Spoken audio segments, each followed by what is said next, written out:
Now this sum I have taken because the highest degree is 3.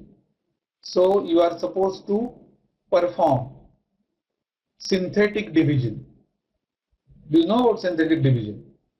See, you are required to evaluate limit of x cube minus x minus 24 upon x cube minus x square minus 18 as x tends to 3.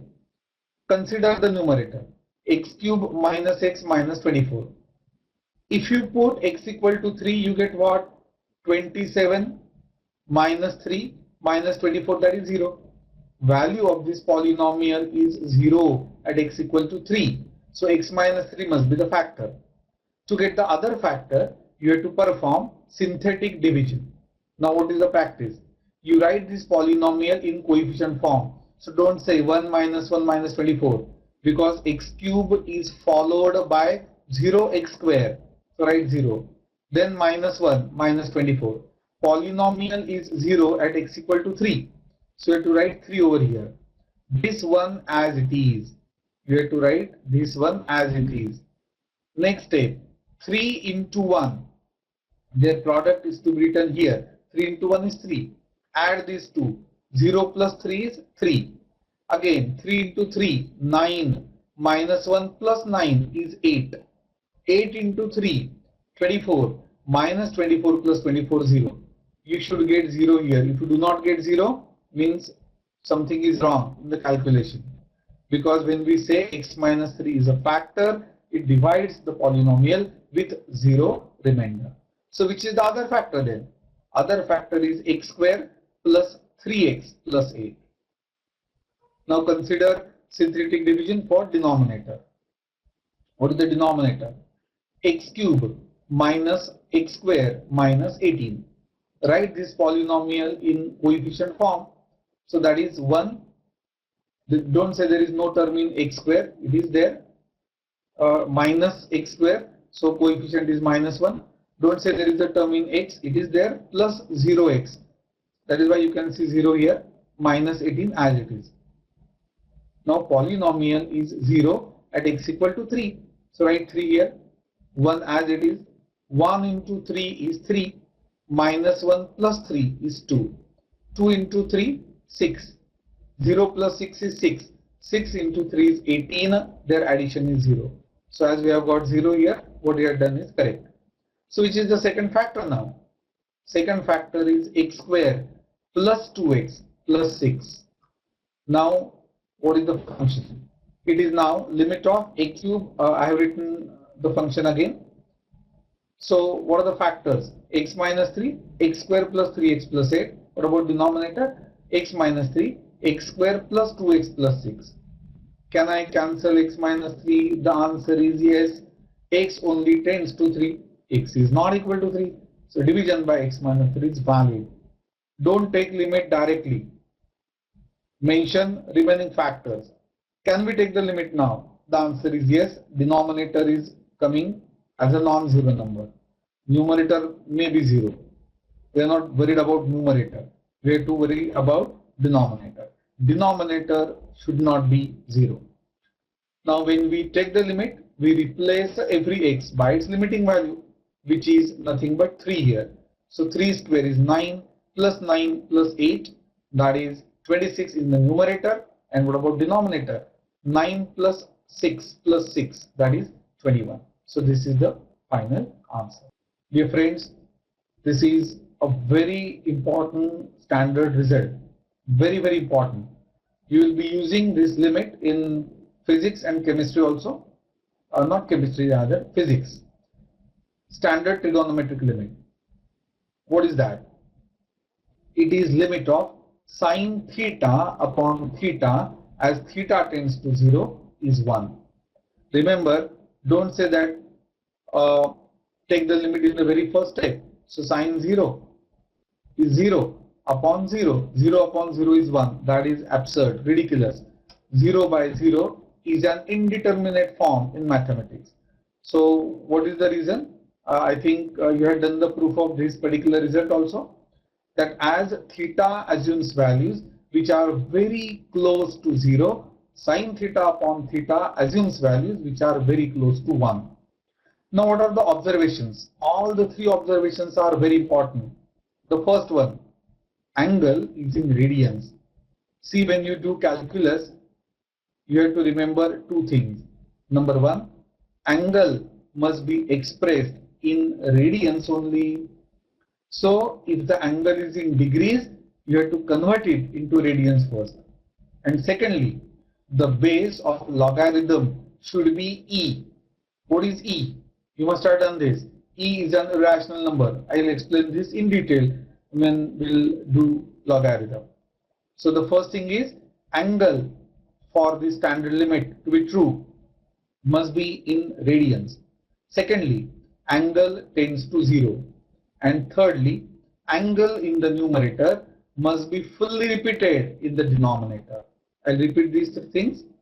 Angle must be in radian, angle tends to 0, and angle in the numerator must be fully repeated in the denominator. See, if you have understood these three conditions, you can easily understand the corollaries. The first one, limit of sine k theta upon k theta as theta tends to 0 is 1. Why this is so? Angle should be in radians. Yes, it is in radians. Angle should tend to 0. If theta tends to 0, angle k theta will tend to k into 0, which is 0. Number 3, angle in the numerator must be fully repeated in the denominator. What is the angle? K theta. Is it repeated fully in the denominator? Yes, it is. Is that clear? Now the second corollary. What is true for sine is true for tan also. So limit of tan theta upon theta as theta tends to 0 is 1. I can tell you the proof also. Now for tan, I will just write S upon C. A stands for what? A stands for sine and C will stand for cos. See what I am writing. Tan is what? Sine upon cos. This theta as it is. Now what is limit of product? Product of limits. So this is limit of sine theta upon theta. I have written S for sine theta. I told you. Limit of sine theta upon theta as theta tends to 0 is 1. Why? Standard limit. And what about the second limit? This is actually 1 upon cos theta as theta tends to 0. Cos theta tends to cos 0, which is 1. So 1 into 1, that is 1. And that is why the value of this limit is nothing but 1. Now the same logic applies here also.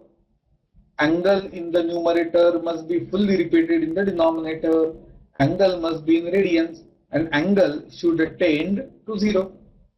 And because of that, I can write limit of tan k theta upon k theta as theta tends to 0 is 1, where k is a non-zero real number. See, variable is immaterial. Instead of theta, we can use beta also. Limit of sine beta upon beta as beta tends to 0 is 1. Also, limit of sine zeta upon zeta as zeta tends to 0 is also 1. So variable is immaterial. Dear friends, I have given you one sum. I'll give you again 1 minute to try the solution. Now when you try the solution on paper, you're not supposed to mention all the steps. Just do the calculation and tell me the answer. You won't be able to hear my sound. You won't be able to see me. Limit of sine x, how will you read this? Will you read this as x raised to 0? No. It is limit of sine x degrees upon x as x tends to 0.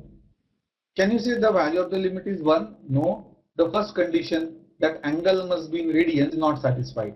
So you have to convert angle in degree to radian. For that you have to use the fact 180 degrees make pi radian. So x degrees equal to how many radian?